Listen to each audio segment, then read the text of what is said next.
الحمد لله رب العالمين، والعاقبة للمتقين، ولا عدوان إلا على الظالمين، والصلاة والسلام على أشرف المرسلين نبينا محمد صلى الله عليه وسلم. اللهم صل عليه وعلى آله وعلى جميع صحابته ومن تبعهم بإحسان إلى يوم الدين. أما بعد، يقول الله تبارك وتعالى في أول سورة ياسين: بسم الله الرحمن الرحيم. ياسين والقرآن الحكيم إنك لمن المرسلين على صراط مستقيم تنزيل عزيز الرحيم لتنذر قوما ما أنذر آباؤهم فهم غافلون لقد حق القول على أكثرهم فهم لا يؤمنون إنا جعلنا في أعناقهم أغلالا فهي إلى الأذقان فهم مقمحون وجعلنا من بين أيديهم سدا ومن خلفهم سدا فأغشيناهم فهم لا يبصرون وسواء عليهم أنذرتهم أم لم تنذرهم لا يؤمنون إنما تنذر من اتبع الذكر وخشي الرحمن بالغيب فبشره بمغفرة وأجر كريم. إنا نحن نحيي الموتى ونكتب ما قدموا وآثارهم وكل شيء أحصيناه في إمام مبين. كبيا ملومبا أبالا كبيا ملومبا على أرزانا دادسة دي طلباويني كنابلة. السلام عليكم ورحمة الله تعالى وبركاته. كورو جلما دوان متنادا إيدي كورو جلما متنادا القرآن جلما غندا ويكوا دو دي كورو مراوين بيزو لنا abi moro fu abdo mai ikidi sotala rutla suse ipu mara abi manyo bu abu manyo gizi kama change ni weni ga bandede bi manyo bu de change nyatena bu manyo ga ndofu bi de change nyatena belen jelnaro yele kubro wang mateo birum wanjali de yoma dini islam ba gana kigana sochi becere la cardina awenu buna girma foy wine gidina ina maizra solo da chiwana maizra bina kuro wanverna solo de kadas yasin harapuna telam la yanusim kuro de kuro juma de matroda laga matra ngina hamim ngina harpukulu nun ngina tahe ngina qaf laga wang matin din winjeli la kardina yasin bida pasara جملة نسأل الله أعلم بمراده إسانينا نيوان كيكوا حرفنا تلاتين تداغو دونكنا كورونينا نما بدأ فسر باتمانجي عندي بدأ يرانداني درملا كورو آيا أن محمد سياسين ياسي تاها عندي بدأ يراندا تاهي yasim andif da yero ndamle ama pasara ni ga sisoro kazane ni nabda pasara ndwala nufina kafuna tindra yela zolo malwana alu abal bukubani chare dina tile chade ejatile da adini ni ga wala na kusulki ni ga wanda na kusulki ni ga wala ina sobalo tatmana ala didi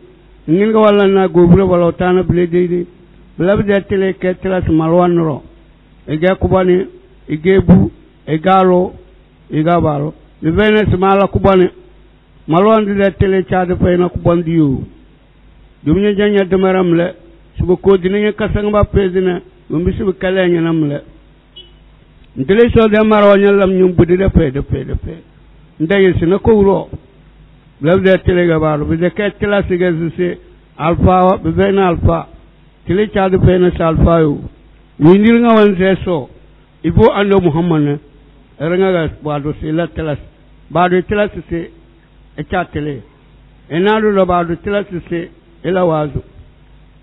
bimi qur'an o gonne ande toga malaka jibrilu e gedi kone sey kuro sme ver nya se nyo ando muhammad edo o ila sabil rabbika bil hikma sinya era bokon mo fu so den mbaw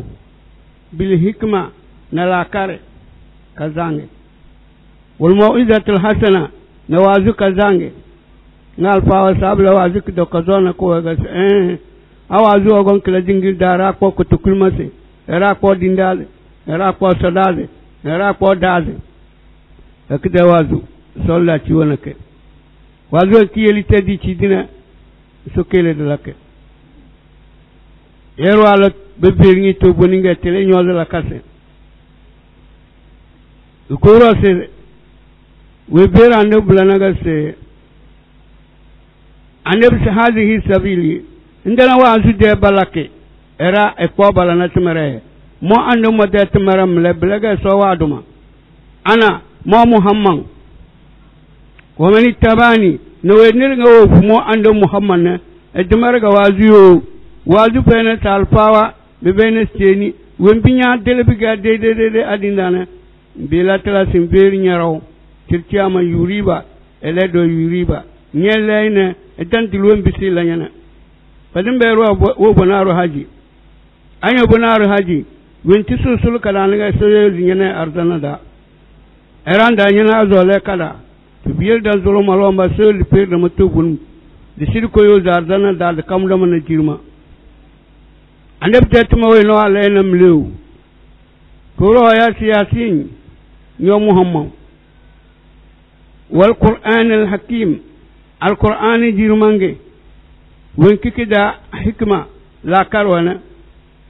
tele wagon ko la kar fe dalla won bi bozolena fasiki yuzina tele biela al qur'an adan ko konne kina la karga tele ga al qur'an la karo kada so goni yi kondo enye tele danda ge gonga we gedis qur'ani tilla ko kon kelada syria nimbanu we tisidufu nimbanu an den to adini da yahudo wofu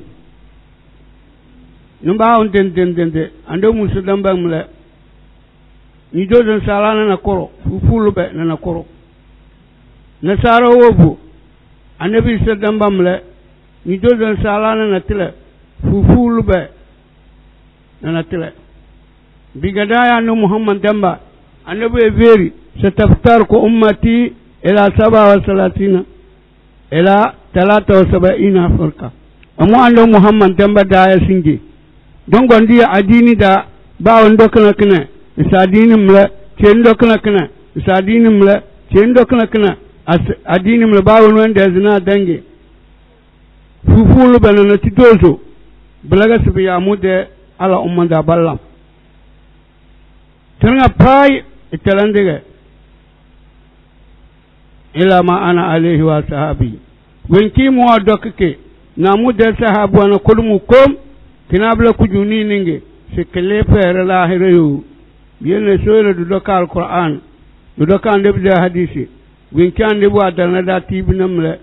taraktu fikum ma in tamsaktum bihi lan tadillu ba'di abadan kitab Allah wa sunnati minyo sahabwa milakar kuras manzum badalar si to duniya ama man deyu matalami amana ko amlauta ami dok kemidan dalam pata hal kiyama koro malon ba dokin ba kin ba dandalen nimba na telege alquran de mara bawo ga sila bo be alquran da shuga ki gidi wa ku dole wa ga qur'an ne gidi na chola pia wa sunna na annabi da hadisi wa wala na tumo we no ala sida we no an mata sida we no ba la jo bena isuna hadisi wa mle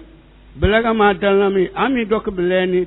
mi den delen pata deli so addu ala abino dokna trana telatine na kala arusi le bicena wala ubiye da zolo malomba se sowrok boni jetile de tumalana sowele de lako kare de beze de lawa mbidam beze tingana yamore sokko bide kunyani suri perda bide lara innaka nyo anna muhammad winima anya asine labnal mursalin moduna made ko razati se madatin dina me gadir wana bada nyo badayu nyega tendugan kalasika wenti be jelnya na peri rayo balana tumare nkanera de feret ferim nkanera de ndara ferim nko solera be de umbe binaba nyelo ferin to buniu ferwe wenti be gadir nya su ferna tindina me gadir na badana ruganyo nguballo bogon be ferwe dala ummage ne bare ko badande bua ne bare yo ande bua bo ne bare to ande bua ne bare ma ande bua wazu dina de tadam le bare de takum le abde ke ba to we ba wara we ba yo bo ba mo we ba kuna bare do adino to hal singe bla bo hal kiri wazu du tala wazu do hale kore basai bay ade to bonu wa janne se no ya wala braga rawa be rama to bun se no ajora wazo amma bu batiga na ko danga ko bu koroto so la tuno botti kuro be sande bukatin duge tindinanda gumbi baga di bineleyo ikabenaro ala siratin mustaqim nyo anna muhammad nimba ko zizena ki daga nyoyo baya bese nimba ko zizena mle kilaga doki halnya desum Quran yede timar de nimba umle dok bichariyo kilaga baya din islam malwamba na bide kena turulanga baya malwani wini baya malwani wini baya sene wini baya dezene le de kemalwani prodiga no muhammad sallallahu alaihi wasallam wa ngati de hadisi da se al ahd alladhi bainana wa bainahu salat man tarkaha faqad kafara al qawlu wa kikuwe dan dogo biye temba na bor wa gal na ru malwani orte e kele rub aligairu alam ama temniga ge woni bi jarna no naga soseyo da de balba de man tarka da dawen wa yele e sose kingi bina ba wana dozu fakal kafarati kan wa bisi temni elana umbo bada buzde ne de be bayna so buzde se wala tuba biyara fa fura dina fiki dina bodo si istatabu salasa ayyam wana dozu ga ban marke faradin dama bele de sunalam bele dalikir bayay ban marke awa gab su malwan da dawal zaminai mu yu uru wo yumi awe gizi a chobla wannan ta wazu to ko binon da mu balazi wala mana alawa manda da lawra manda wanda di lawna alo an belin mana doziga manda wala wanga direga bali deli dan wala kazananda lana so yele du dokki so se dande da ala nabiya kadel ya subhanallah malwan ne bade ne konjo worna ngini ga dalam so se jambo wole si de dadi ni de drapeau mle ba ne ga ba gbazike ba ni tantele la dokkan ka de drapeau dai malo ma de drapeau ga so se yu arwe yele ko yele de biele kuro we vera ne se won bawo de ngida ala siratin mustaqim nimba ko zizana ga malwande buntua tili dunia dana yelete latamla tanzilan qur'ani jirmangi nyala nak tumarne nyede malwande nyede sona tanzila kitiskuga al aziz weni ge yikondu wambe de wadam bidine ar rahim ga jange kunyon nero aro ala tuba tancay lo ga disina din islamu kelnya no anno muhammad annawa agba samalwe ina kuwrona timara wende so waya annabi duroze eli duniya te kwa samalwe ina de wezuna mlabla sose biere apawa da soro kamudna sose haji kige woga be gede ke bakonai na fokati kige woga be gede le bakonai solonde dala zikir walen betiwa kige woga be gede le bakonai kubure de tamche yedelamche adini da barngache la ilaha illallah delamche tunga cher kige be dele bakonai de gedirnga am bi dala sose lo ayage e pa jonne beleni balal kawle biyen soyel disuluki sodal kawle ina deba kweba dal kawl kingi desidege so zera sul dilabla litunzira qauman qur'anu ogonna bide kengo ziyo nyala nanya de dunia bukata wa bide kebla broga begedi sal qur'an begedi siki amfanu ekine tunzira qauman bokilla na ko biya heifa ko biya nyede dananda ala nabiya ko biya nyede wono farandida lano heipa ko biya tenda ngbo qur'ani lana fe lano heipa lano heipa besetmo we na be ko zone labro ga be gidis ko bicirina ma ondira wembringa pay qur'an da so do si heina malwan ni nyeseyo dombi de kana boro ondira abaum tajana babun jaw da jajana dan de zina oblana marawa bu beruwe gumba ba gesire dina na bo fu dani de janna de tombo do kadin tetene dani ande de zamanu bina sahabo bo do kadin da jajana amle dani de jakubana ande ba adam alayhi salam ina ba dana hali talam dani won bo fu adin de jajana bambar nga pay ba lo hay pana bo fu mo bo be gidina bal bo bo lo me den mbaawu وهم تجانا بمبا دادبتا غافلون بالذلا كاري القرآن ده تمر لناندا بيرن بروا سنجردو بالذلا كاري القرآن ده تمر لنا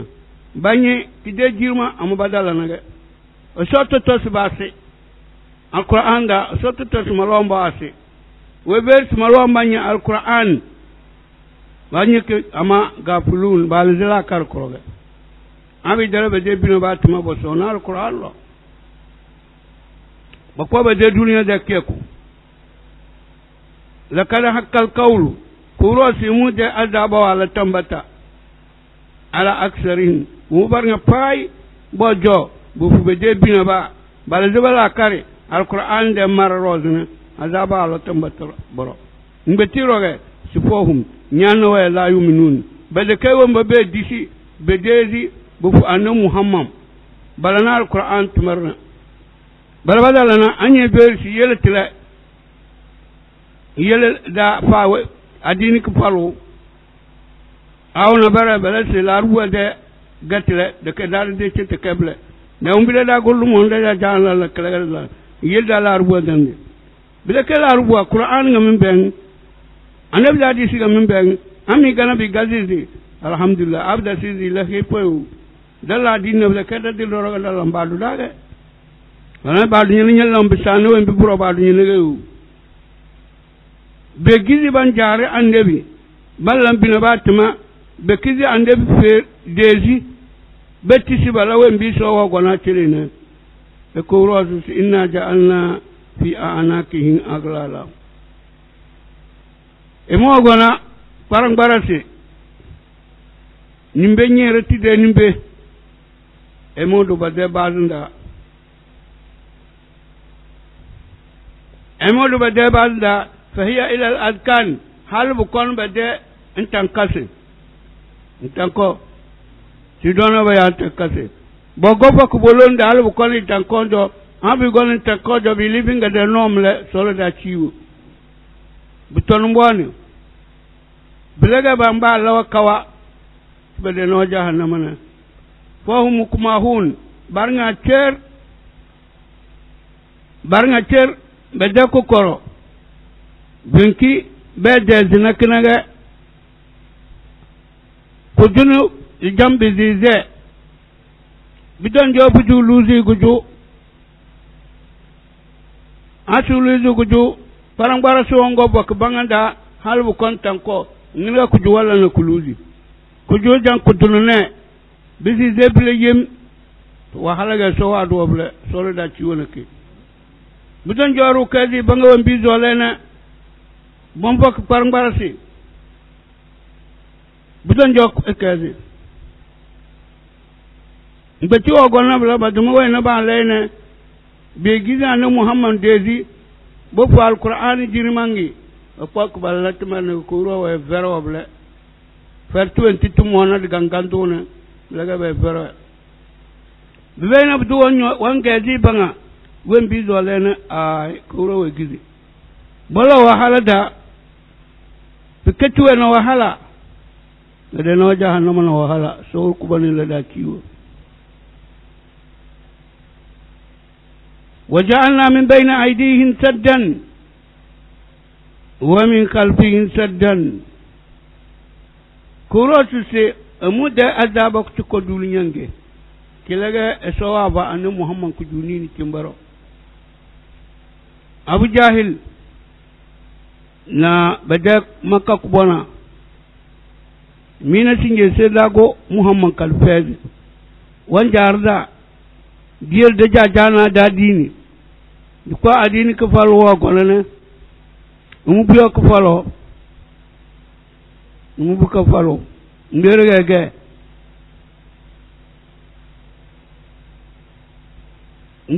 ge waja afu biyan nele naro afu kudun nele na kudum bo wasin andab de dan wona wali si da suba jingiri barnga bacam bacase Iran nele na narukne bide kay parando kudum dero maka de parandin din dera era kubana maka bada fu biyawa abiga ndeb de ko bro gon du kursu du bozi dia ro de kamera ba goruna makar nga kuryo balam bede bojo balabla de saura kumo balbe de fu biya nele naru goba tan ndeb de wono badama annu muhammad dele si de jingiri ko ko ro gati malaka jibril feri be o mi bilanew bang ber bazinga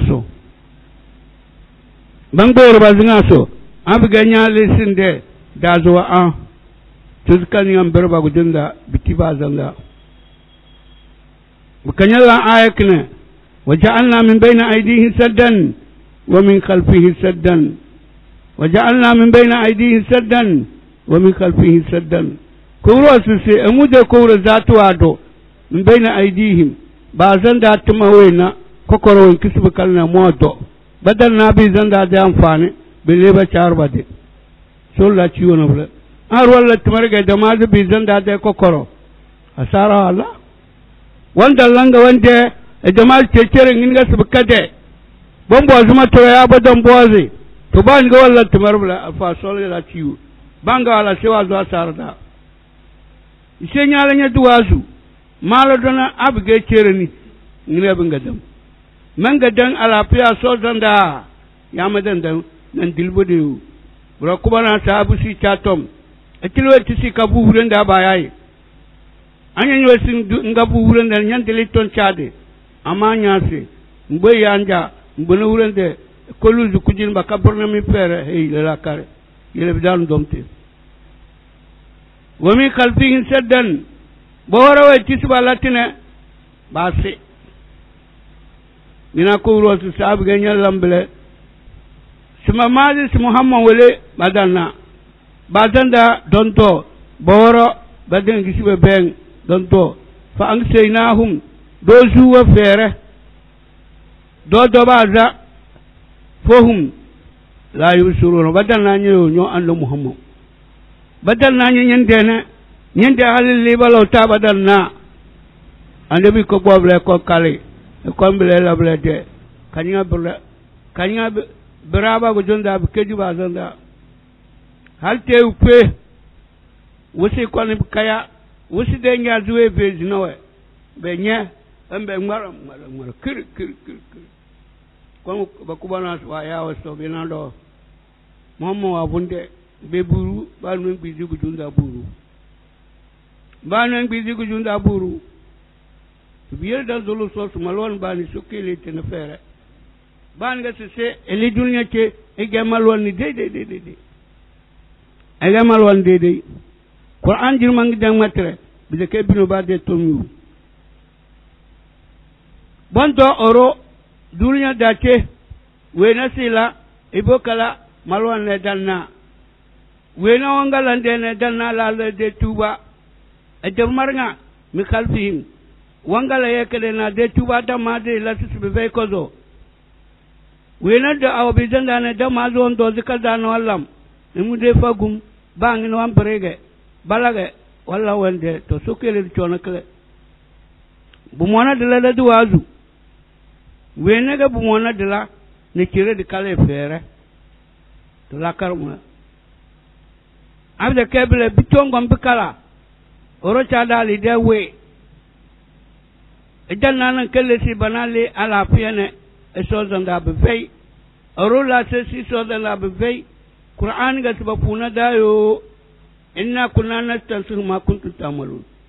kuro be da qur'an la e muna mu de so tere na de malaika boban ma won burga pai dalla na baze dalla tiba ka borna da hada kitabuna yantuku alaykum bil haqq de tuma takarrabe ke bawni lidi de takarrak na tiba puna na to bunu mbinya Allah be celinye yo danda zolo soyele de kala bidawra de takarra wala du tuma kazana de lada ko ardana wala da kudo wasawa'u alaihim anzartahum am lam tunzirhum la yu'minun wambi kura sawo jonande muhammad ne sokele coble de tedinda ado joble ko kortengalan kadangiyo ko rowe verse سواء عليهم بيجي دي ga annabi anya zola to se a anzartahum annabi anya lawe kai fana timawe na bai ko zona amlan tunzirhum ya indalawe kai fana timawe na bai ko zona sawa'u alayhi bige dai ga baro ndi fasara mu dun fa'il anya dulan fasara bla ke ziga bige dai ga baro de anzartahum ya lawe kai fa amlan tuzurhum dalawa kayfa sawa'u alayhi bige dai ga baro ngala ga salayu minuna ga ke su bede wali de ke de zurna banye beri la alquran de alfu ba halbu kala ya le den deji ngi tige ko zare do to solda ci wona kala so kelle de ko koro tedna bla ako koro gon ki tedna bla rubena to bunun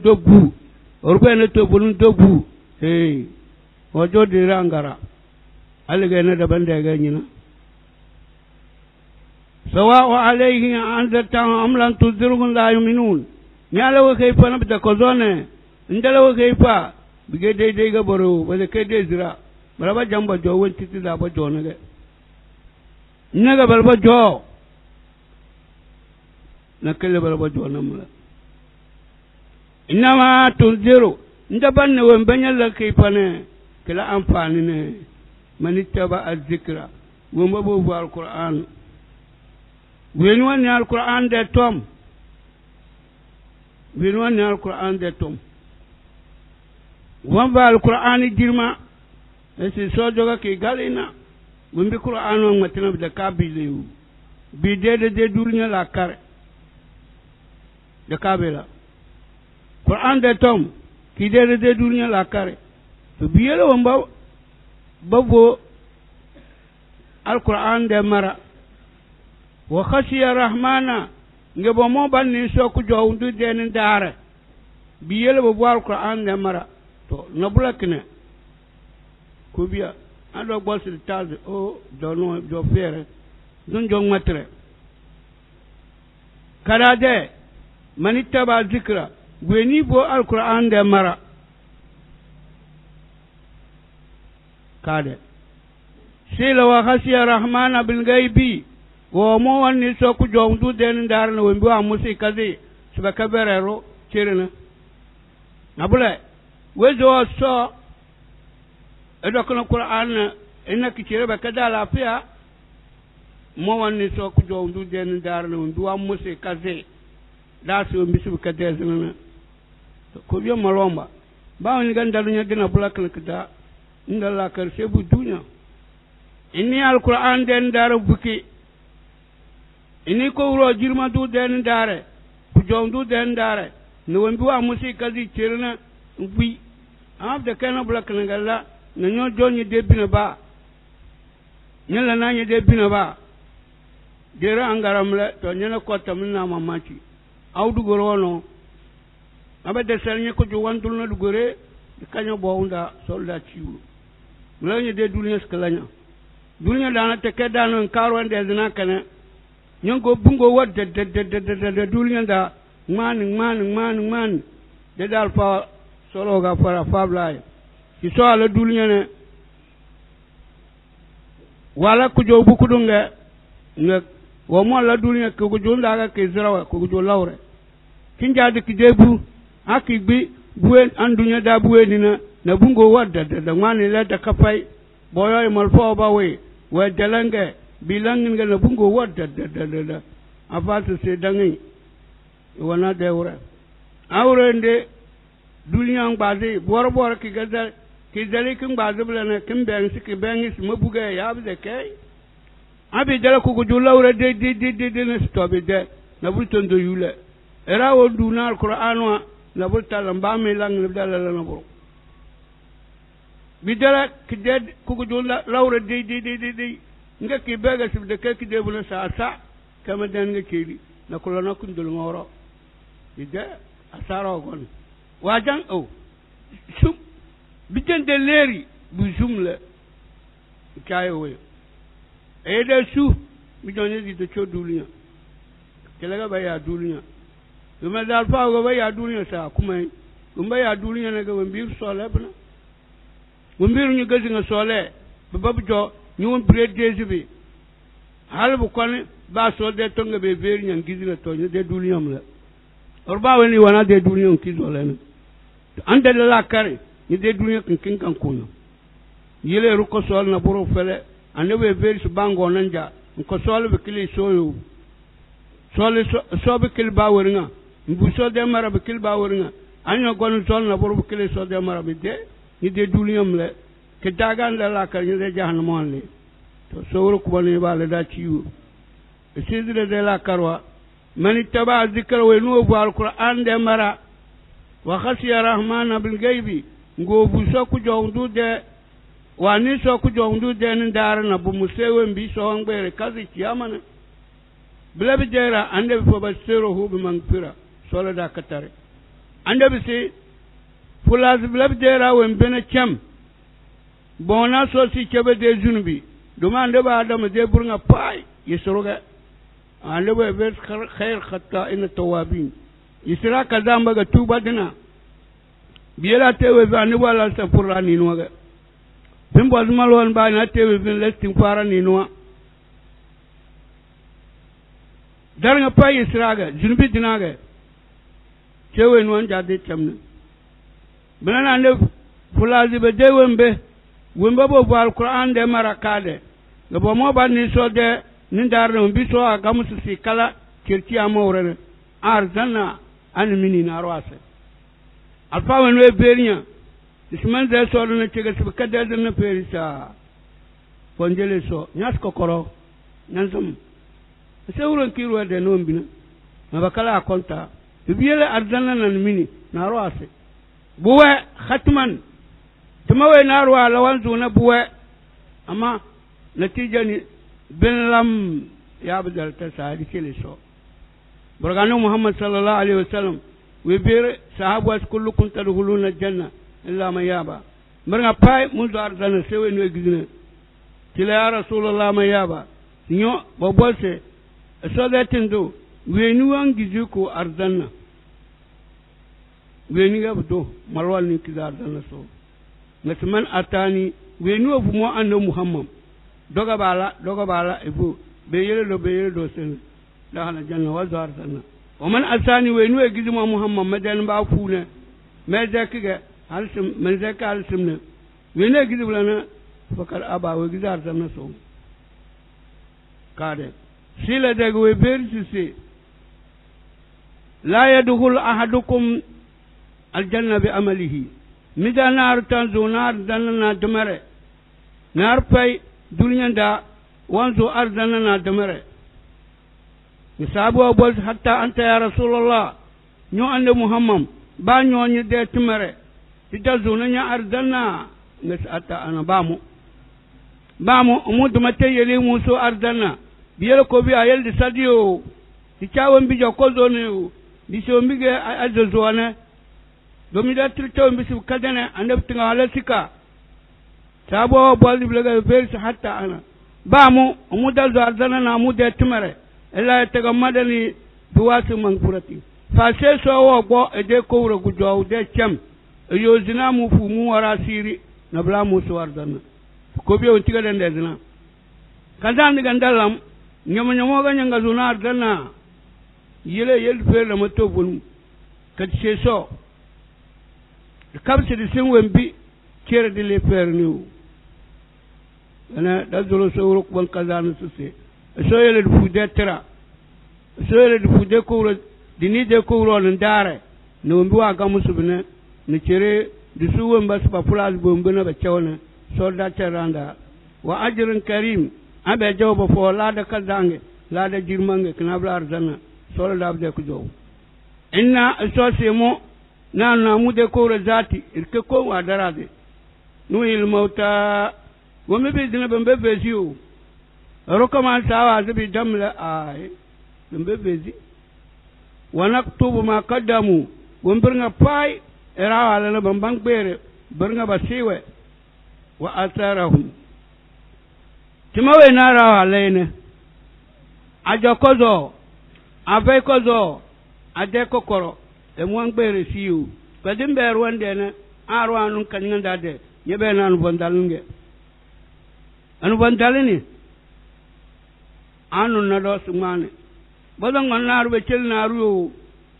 sila de gomnan to wa jatile batile dunya da albastam eran den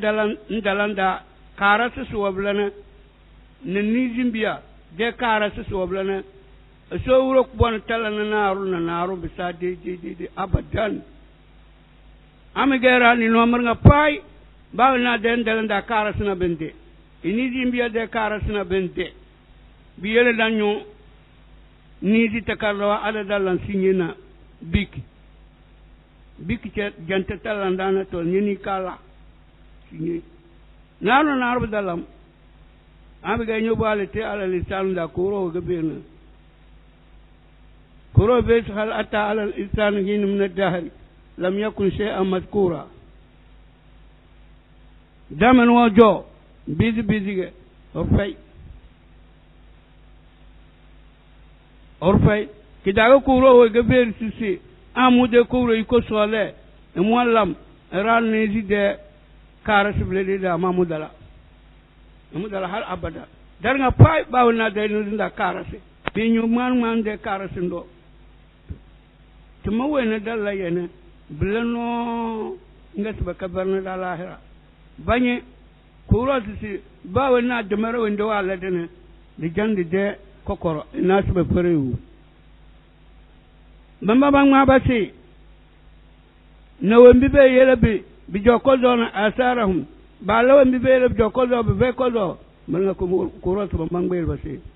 wa kullu shay ibang ba tir nga pay akhsaynahu amwa be nga mutizi isi fi imam mubin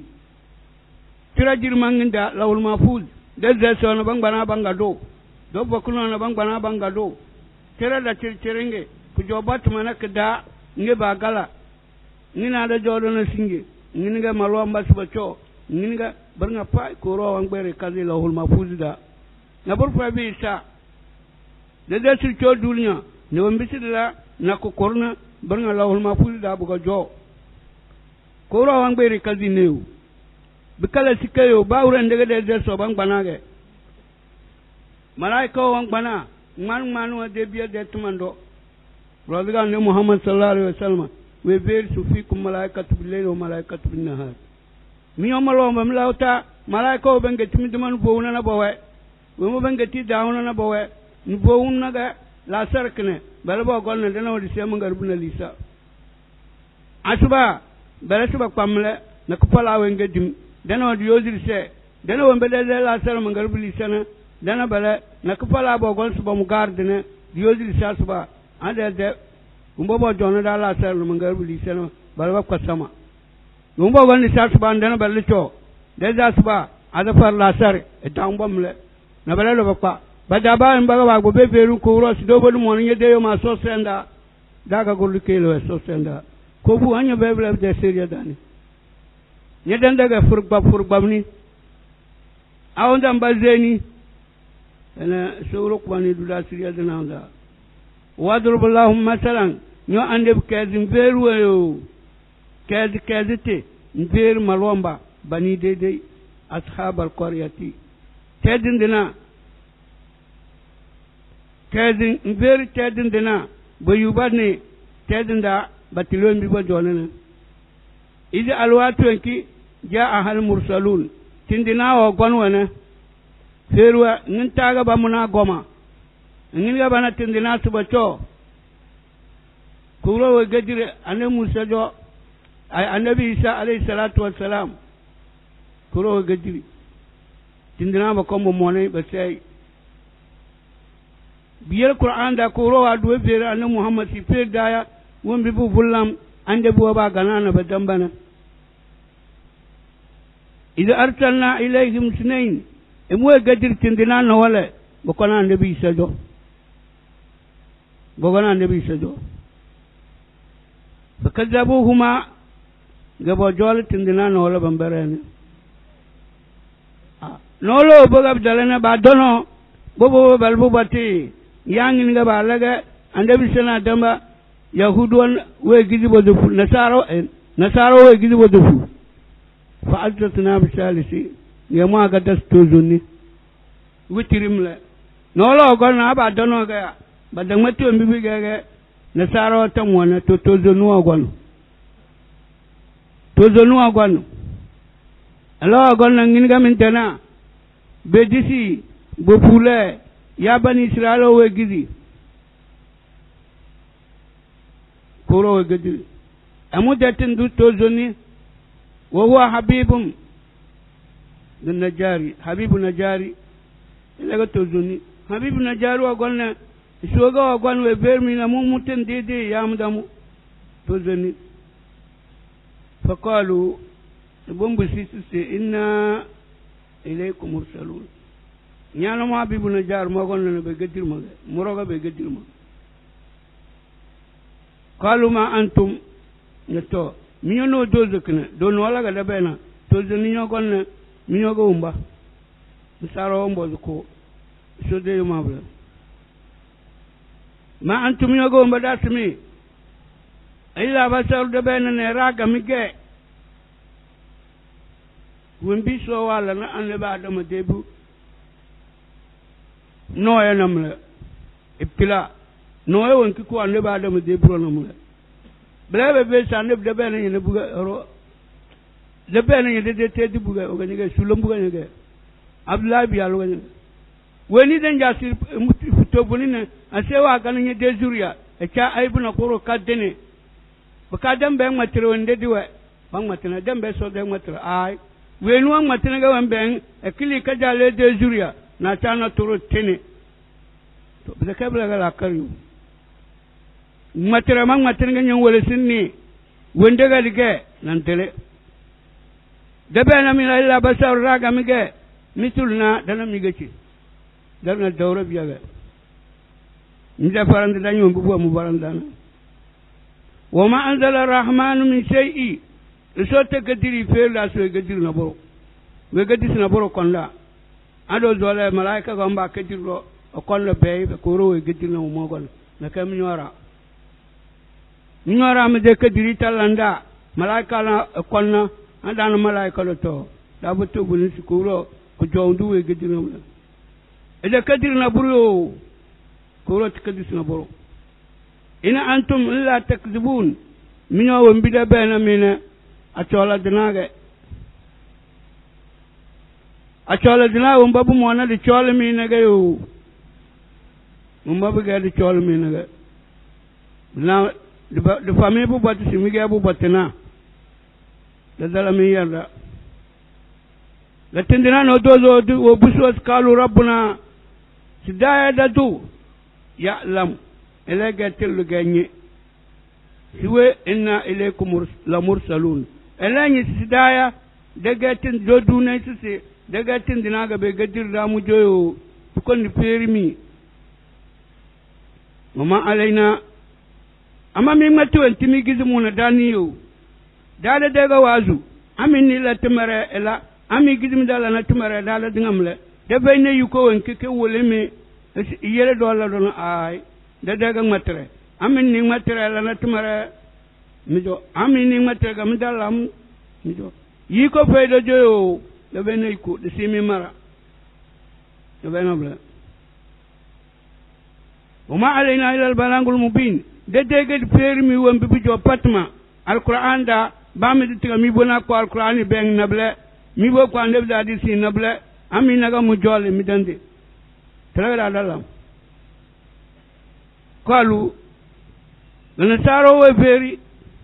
habibuna jarna damba inna nyana daya na sarwa tatayyarna bikum wenti dan dirkina mina dan dirkidan do mina wenti dan dirkidan do mina la ilan tantahu ami de yele mi de matero wenti min mate mi de wazu wadana wenti dan dirkidan do mina lana jumannakum do zumi di yobo se do zumi di yobo se wala masalnakum minna azabun alim dina dere wende dinu ngasene se mu yuda dajo se dana zumi bunu ngasmi nabi ibn jarna damas qalu tayyarna qalu ta'irukum ma'akum litadaiga min tilkina sa'ida kadaya wal min tilkina na jona mi minege mina sogo kuro ga dina da la jona mi aizu kuntum bal antum qawmun musrifun balami kayfa ama umbiga na miyo migera wamba yabre dina musrifun israfuna ro jozile silalo la alkidina te musrifum la maronda wala njabla bawo ga orsela wala yabo kuro tan jabla umbala yabo bang betida etala economine kuro tan jableo blende be na mena la karo en ko mu jona ke be na Syria min dalan ki ga bangini yabo ina kuro to ja ami aksal madinatu rajulu sero agale tedi bolinin di kon ro agale tedi bolinin di kon yatadda musra'an aromo agale tedi bolinin di kon tindina won be gadirne borodiga oromo agale kon min aqsal madinati wa agale tedi bolininde rajulu oruga yas'a wongo dozi musir'an wa bongo dozi bi siddana salani eko kwani tala bakora bana balani yes bangora no dozo bana ngaso gidiri biyele tafsir wala bata anya ni na barde tafsir dobiti وجاء الرجل ستروا بالوغل بككورو وبيرغس وجاء من أقصى المدينة روا غالينا تيجي بولينين دي اكوان غوما تلس رجل أورو وغالي تيجي بولينين دي اكوان أورو مو يسعى ونغو دوزي to biyen na bar da fasar da balba gwasu se waja min aqsal madinati rajul yasa'a na mo ba fasara se ruwe ni ba ya si yasa'a na wa gale te di bolindi kon to yasa'a kana da ke oro yeda bungo tozi ruwango choti yasa'a mla sa'ai bana bala ko biya ala zuwa ni bo makana ka ba dingiri da ba da bana min sa'ai da dare na mu se choti amu choti ta na kon bo yasa'a wango dozi kala ya kaum miyo ko biya miyo mo be gadir mu jona ittabi al mursalin tindina won ba be gadir mu jona ka koyu ela suru ka ko balai timurodi fu be de marawe ko gona mina ittabi'u man la yas'alukum ajra we nu ogon won be rimi ga to si duli de la soro e fere rodu eni so den la repu ya ogon no bel milide wa balmi wa mi bari roduna ya urana ai la kar esa ku jo untu we nu e gadir wana esa mu e balmi si fere na boro e de ko ro iko adu lampo si fere chelei ai umbe be gadir ne balbe bale ai to la kar do lo ba do ba ajra fartina wa hum mustadun ngamil bang e dalu be de la kare bege siriya dinage benga timide la karne siriya ne ibuyo ibuwa dole benga timina siriya bege siriya dinage am do buwa woni ci kontu kon ka kazande siriya ga banjana mine buyo wa mali la abudu alladhi fatarani wa ilayhi turja'un wen be gadiri kon se mono nga la sing be ti won ben kuma mo do fu yi kon du wenu abulla ma bum fay mali la abdul ladhi fatarni so wenu ala ma halita ma da fu ngero ngo ala dima ma fay go ala man won ben kuma na defu ko biya mu fu wadul nyana mu fu wace ai ko ro wo gonna mi go ala mi halita mu kere do mi fay mizim na bere komba chomi da dana mubun fega bo gona mine ibuwe nu gona mine yo ami gidiga mi goni bojo no e wangalam grogodo so mali la abudu lezi ngati wan ban ko mana mo bu yukon du we nu fatarani wa lama do mabun fai wa ilayhi turja'un nga joga bese ha mala dana ron wali dunya ci kubana siri jinda amulam ban nga nyalla ngon biye bino ba sole tetine jinda amul nga ndeleri watansa ana hibati ba da asrin fakatirna idza mumbaliya brogar pawa bu matbe peda balawa zuringa afa judu do datu se al akhibatu solida tansa na bozo na doro bada asir fuwaro seconde pouce minti pouce hawo pouce walba pouce rodina pouce bizi pouce fuwarde bozo na do bozo kombele nyaze katengere orto chomlota to blabu wana ko bi ayel fara sotiyo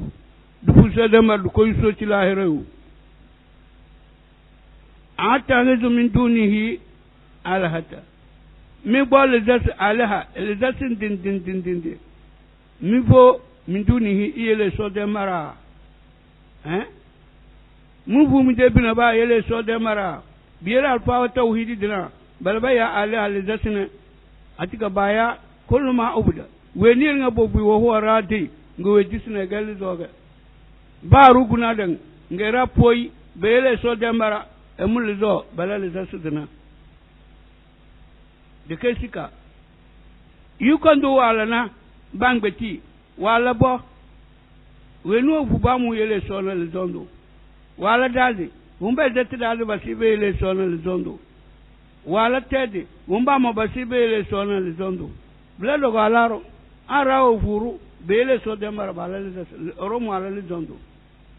mban ballan funamle era yele so de mara fu ifunaburo wembi mu fu bina lizomle kele kowro we gisnira dikala bile de dulnya ndayo yurdina rahman bi durrin la tugni anni shafa'atuhum emu kowro yikondo amu dina yiko dulnya ngina lahirange emu de kowro maranda wombe bernya paisi bilaru chutana naru pay e wona bi de yiko kizi fase muso murkaga la tugna anni shafa'atuhum lidasil arana ba de yiko badam beze ba ci koyo ba chale de mujo kiyamawre e muche chilo bidalam erawe dizi bo furu bodo fuso de mara a kiyamawre ero mu bene yiko si chachem be chera bana be sai an ba ci ko wala yunkizun ngo dam beze lewe so da banda ni kele so wazi ko re yiko siblana bla bilan kuyo yele ko biya so yel kapsa alquran da inni ma wen be gadir mana habibu najar idan abge blaga rawe gizi bo fu wembi ko rowe gizina idan blana la fi dalal mubin bazo etalande batman dim da amla adami gizim do fuenti so we gadirna ma bato bonense inni mo ma bato bonum idan tisblana fi dolal muzu talandila dolomi gizi so de marafuna ma bato bonense muzu so talandila amla muzu talandila de kenesika inni amantu rabbikum mo ma bato bonuna miyo mutu am dede mo ver mi mitngani mutu wenu ala mi tobulina ena mo abibu na jar ma ba tobun na madambo bebe gedir dana da ba tobulum rabbikum na mutu fasma'un e wala sini da matter won tisma matmi ver mi ne mo be gedir ga mi gizi wana na mo wel me bir mo gonna da ba tobulum mo ma ba tobulum manam mi na muyo da do innaga mume dezi mazinge yo kuro jo kila dukhul jannata qala ya qaumi qala ya laita qaumi ya'lamun begizi bako azudo mo bango e wazam nese kila malaika wade kowre yuko de marafunda malaika obu so de marna suduhul janna benye de ku do war zanna ga ko ro abanya be gizi ba kunyana nganya din to bunun da ba kunyana ko ro gwar zanna cinya ba jambe be nga skala ya qaumi qala ya laita qaumi wayo na ma de ko bre to boni nga men be ro be gizi ba ka kuma mo ngal man zo ar zanna do ya laita wayo na wayo na mungo biya ya lamuna abadan ka de zewen kuma na manzo arzanna don badana bi manzo arzanna don bidalo biti kuro de le do ala tamba tamba manzo arzanna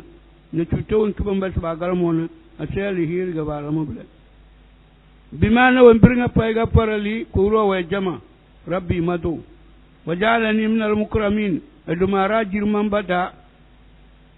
ado azuma samazo arzana orpe wazo arzana seru jirmado yelda zulu sosi dande de ala nabiya solu dara jirman banda ko arzana leda ko jo lede togola do sosi kalafia chao jola do sosi kalafia kubana bolo ku togona sosi wala pia kelo bede ku bondi de kidim kelo sawra duna kazama votu balana sofo sawra kazani balaka la pia de la pia da zulu chao jo kubana so chelo bade ku bondi kidim sinawa chelo sawra duna kazama da zulu dandu ba weni de dananda sosi na de yala la pia mumbisi dinyo ina de yala sofu di chella bitwa sotara na biti fada ko julin dande de yala na de biya so yele du far qur'an de mara dande dala na biya so yele du far qur'an de mara akiyamawra bala kontana bala tobun chawjo ki gobu mara chawjo ki gobu al qur'an de mara mbido togoda ikega adini de kutoluna to soyele di deji du fuble a chiama ora na zomor nganda di le feral chiama kodonda sukele du bonna du kodos mes munyoga sidoge to kola dolo blab de gam soldat chonake odudara kazama da sirfata salatu alaihi